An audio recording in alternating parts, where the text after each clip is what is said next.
Welcome to Allies or Enemies. I'm Jess. And I am Sean, and today we are talking about Lands of Galzyr, and our copy was provided for review, but the thoughts in this video are all our own. And Lands of Galzyr is a 1 to 4 player game designed by Sami, Laakso and Seppo Kuukasjärvi. And it is a narrative adventure game that involves a lot of storytelling, a lot of dice rolling, and a lot of anthropomorphic animals. Let's look at how it plays. You start the game with an adventurer, a board with a few skill markers on it, and some cards. There will also be a big board with city cards on it and a few quests waiting to be explored. On your turn, you will move and then begin a story, which means another player will read a story to you depending on where you are on the board. These usually have 3 or 4 points where you'll be asked to make a branching choice, and these choices usually have skill checks, which means rolling various dice depending on your skills, and then checking your successes against the story. Often you are told if a path will be easy or hard, and sometimes you can alter your chance of success by using keywords, items, or companions, or enlisting the help of other players. At the end of the story, you'll be rewarded or punished for your choices, sometimes gaining companions, items, money, or prestige, sometimes gaining negative effects, and sometimes changing something on the board forever. Turns continue until the round tracker gets to the last day, and then whoever has the most prestige is the greatest adventurer, at least for now. But because the next game will start wherever you left off, who knows what the future will hold. This is definitely a cozy game, and you have to be okay with reading a whole bunch. Everything you're doing is you are usually moving, and then you're getting told what's happening in the location and giving you options. But there is a lot of scene setting. So if you like setting the scene and you like that narrative element, then that's a plus. But if you're someone in games who's usually like, oh, don't tell me like the writing bits, just get to what I'm doing, then you'll be missing out a lot, I think. Yeah, well, this game, it is the writing bits. That's kind of the heart of what this game is. This is a little bit kind of in between Choose Your Own Adventure and D&D, where it's got that Choose Your Own Adventure thing where after each chunk of story, because every time you're read a part of story, it's in like 3 to sometimes like 7, 8 chunks. And after each little paragraph, it's a, do you want to, fight the weasel or talk to the weasel or just go work at the weasel's pizza shop? And you choose one of those things and you do that, and it's going to send you on a slightly different quest. And so this definitely feels more of that kind of choose your own adventure storytelling, but it's got that dice rolling. So it kind of reminds me a bit of the fighting fantasy games. If anyone's played those, I really enjoyed those books because it had the choose your own adventure, but with a little bit more to it. And it definitely has that feeling, but in a larger board game. Yeah, and it really puts you into this world, and you are able to customize a little bit, because throughout the adventure, you'll be gaining items that will give you different bonuses. You might also be gaining companions as well, but they're temporary companions. You never really have them for too long. And if you aren't rolling really well, you can gain these conditions that will also have negative effects. And so a lot will depend on how well you're able to complete those skill checks, but you do have various ways of being able to modify that depending on like what you've collected. And you are given a warning too, because it will tell you like, do you want to choose this option? It's going to be easy results that you need, or do you think you have what it takes to complete like this harder option? Yeah, they always do have that in there, and probably like you're going to get better things if you do the hard thing, but there is also, there's a risk reward to everything. It is important too to point out that the writing in this, because this is so much writing, this is hugely text heavy, and it does rely not on an app but on a website that you're going to go to, because otherwise this book would be the size of the box. There's so much writing in this, but the writing in this, surprisingly, is fine. It's actually pretty solid. I'm not going to say that like I would buy the book if this was just a book, but I am usually annoyed by writing in board games. I am 95% of the time, if there is story writing in a board game, I dislike it. That is not the case here. Here I am sometimes actively enjoying it.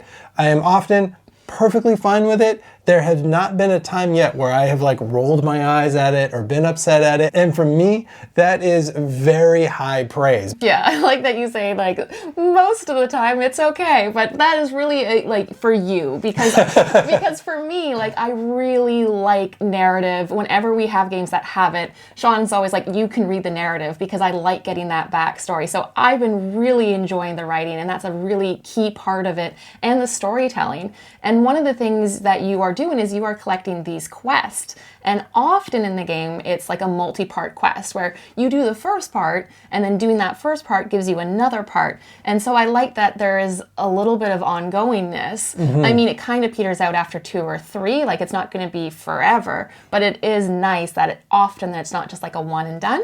Yeah, there is really world building in this. It is important to point out it's interesting with the world building because it's not like every time you meet someone, they're going to remember you in the future, or necessarily it's going to shift everything all the time. But there are times when there's going to be a card added to kind of the possible cards that might pop up, and that's going to bring back that character again. Or one of the like locations on the board is going to change in some way. Maybe you're going to get a new building, maybe something's going to disappear, something's going to shift in some way, and that is going to change the world. And there is also kind of this overarching storyline between these two different factions. And you're not always dealing with that storyline, but it's kind of there as well in the background. So it's a little bit of a mixed bag here because, you know, I think your dream is that everything's going to connect to everything, and every time you see anyone, they're going to remember everything that's happened. That's probably impossible, but it does pepper it in, and you do feel it at least a bit. So let's talk about replayability. And this is a huge open world. You might find yourself in like one town area on one game, exploring the different locations there. Then in the next game, you could go to like a completely different part and be exposed to very different stories. So you have like, the world is your oyster. You have a lot you can explore, and you can't move very far, so you won't be able to explore it all in one game. And the other key thing is your character itself. So you develop a little bit with the items that you're collecting, but your skills, you only have 4 of those, and they don't change a lot. Yeah, you're not going to like level up as a character that much. You are, I guess, yeah, well, like you mentioned with those items, but you're not going to like gain XP really, and you're not going to like be able to focus on, you know, I'm a thief and I'm going to build thief things. You can have 2. You can have 2 markers, and that's going to affect the dice that you roll, and it is going to affect things. And there are times that you're given the opportunity to shift those around, and that can be fun to do, but you're not going to wildly change your character from game to game. You're going to be kind of the same person. There is also going to be shifts in the world as well, because the seasons do change. So you're going to move each time you play, you're going to advance the month. And as you get to winter, you're going to flip that board and you're going to be on winter, or you're going to flip that board and you're going to be in spring, fall, summer. And so you do have those different sides of boards, different sides of cards, and those are going to affect the stuff that you do as well. I think also the day of the week can affect what story you read and like what location you're at. So there are a lot of different things that are going to happen, and each game that we've played has been a really different experience. And part of that is just the different stories that happen. Part of that is also to do with the luck, because in this game, when things start going bad, they can really snowball because it is all dependent on those dice. Yeah, I've had times where I had one bad result and that gave me a condition, which meant I couldn't roll as many dice. So then I got another bad result, and it did lead to like a few things where I felt like I couldn't do much. But the nice thing is that all of the negative conditions reset at the end of the game. You get rid of them. And so at least if you do have things not going your way, it's going to be just for that game and just for a portion of that game. But I think the quests make such a big difference too, and those will be different for which ones come out, that even once you play through like the whole campaign, I think you could play again pretty easily, because you're going to be going to different spots, doing different quests, and choosing different options. Let's talk about components. So one of the components is the game board, which is a map of the world, and it's double-sided. You can have like a summer season or winter season, and it does constantly change because all of the locations are card overlays. So that means anytime something with the location changes, a new card gets put on it. And I think really the other one of the other key parts are those cards. It comes with hundreds of cards. That is the key way that this whole story emerges. And there are a lot, but I feel like it's the right amount because there aren't so many that I'm like, oh my God, I gotta look through like thousands, but there are enough that we're constantly finding new stuff. Another key component are the characters, and each character has their own character board, and then you have your skills represented with these like plastic slot-in tokens. I haven't seen that before. So each skill can come with 2, and it's nice. They can go in and out, but once they're in, they stay in quite sturdily, which is great. So when you repack it, you're able to easily just have the same skills that you packed away. Yeah, and also the dice are nice. They're nice and chunky and they're nice and colorful. But a big part of it, obviously, is the app. And it's not actually an app. It is a website that you go to, and then you interact with that for all of the stories. And it works really well. I not just dislike, I actively like really dislike apps in board games. This one does not bother me that much because it would be just so much to have this giant book because of how much they have in this game. And so I find that works really well. It's really easy to get to. Because it's a website, you don't have to download anything, which I like as well. There is obviously the negative of it could disappear. This is always the problem I have with apps and websites is they won't necessarily last forever. And so that does always worry me a little bit, whereas if you've got a book 50 years from now, you still have a book. But the website does do a really good job, really easy to navigate, and I love that it doesn't have a lot of extra nonsense to it. It's just kind of like keeps it simple. Here's the story that you need to read. Push this button now, and now here's the next bit of the story that you need to read. Yeah, and I just can't even imagine the size of the book and the pain it would be to flip between the pages for every single time someone stops at a location. So you definitely need the website. The other small thing is you have these little tokens that help with the timing of how long people are used. And it's just a whole mix of tokens that they don't necessarily correspond to anything. You can choose whoever you want to use to market. And I think that, it's just a simple token, but it does help because when the timer gets there, you're like, oh, which one is this? Now I know I don't have that available anymore. And all those little tokens are, they're cute. They got a little bit of personality. So I do like that. It's just a nice little touch. Moving on to player count, we have only played this at 2 players, and I think it works very well at 2 players because it means when somebody is making the decisions, they're the active character, the other person is doing the reading. So you're both involved. I think this would work at 3 players maybe, particularly if it's like a family that's playing, but I can't imagine playing it at 4. Yeah, I think at 3 it would work best if you are playing the co-op mode. We didn't mention this, there are 2 different modes. There is a co-op and a competitive mode. They play pretty much exactly the same. The only difference is the bit that you read at the end of the game, where one is going to be who got the best score, and one is going to be everyone votes on who is the MVP of that game.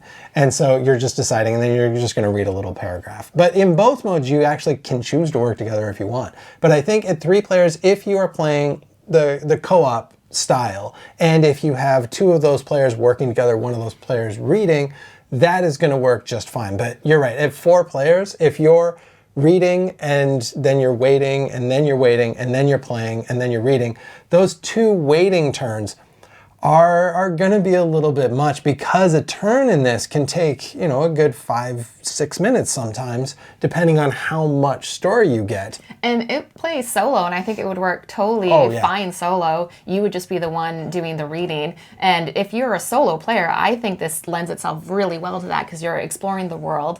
Yeah, you're right. Solo actually, for a lot of people, is going to be the ideal count because also how the website is set up. So it will make no difference gameplay-wise if you're playing solo. It'll just mean that you're moving on with your story a lot quicker. So on to final thoughts. This is going to be a game for people who like storytelling games. There is no getting around the storytelling. It is a huge part of it. It's a big open world that you get to explore. If that sounds like something you'd like, you could like this. If you don't like storytelling games, this is not going to be the game that's going to change your mind. Yeah, this is a pretty cut and dry one because absolutely this is, it is all about the story. That is 100% what this is. This is kind of a book as a game. And I think that is what it's promising. It's got that dice rolling. So again, if you don't like dice rolling as well, because that can really rain on your parade. But the storytelling, surprisingly good and surprisingly interesting. Maybe there can be a little bit more impact on the world, that every single thing you do doesn't always impact the world. But I think from this sort of thing that I've played, this has come the closest to delivering on that promise of anything that I've played like this. This is the closest to being like Fighting Fantasy, the board game, which is something that, I'm quite happy to play. Yeah, and I like how unrestricted it is, because you're never actually really directed to do anything. You have a complete choice, because you can pick up quests, do those quests, you could ignore the quests and just visit the different locations. It is a really open, and so I like that you don't have a direction that the game's telling you need to do. It also is really a cozy game. You're not going to feel like, oh, I really beat you, I win this round. That is not how this feels. This is not really a winning and losing kind of game. This is 100% about the journey. This is not about the destination. Yeah. This is about just playing the game and enjoying playing the game. I've heard of other folks who like playing this with their kids, and it kind of almost becomes a bedtime story for kids. I can totally understand how that would be the case. And it's more for people who like fantasy themes and will be okay pronouncing a whole range of fantasy names. And that is it. Have you played Lands of Galzyr? What did you think? And what are some other narrative-driven, kind of light D&D games that you might recommend? Thank you so much for watching. Please like, subscribe, and hopefully we'll see you next time for another game.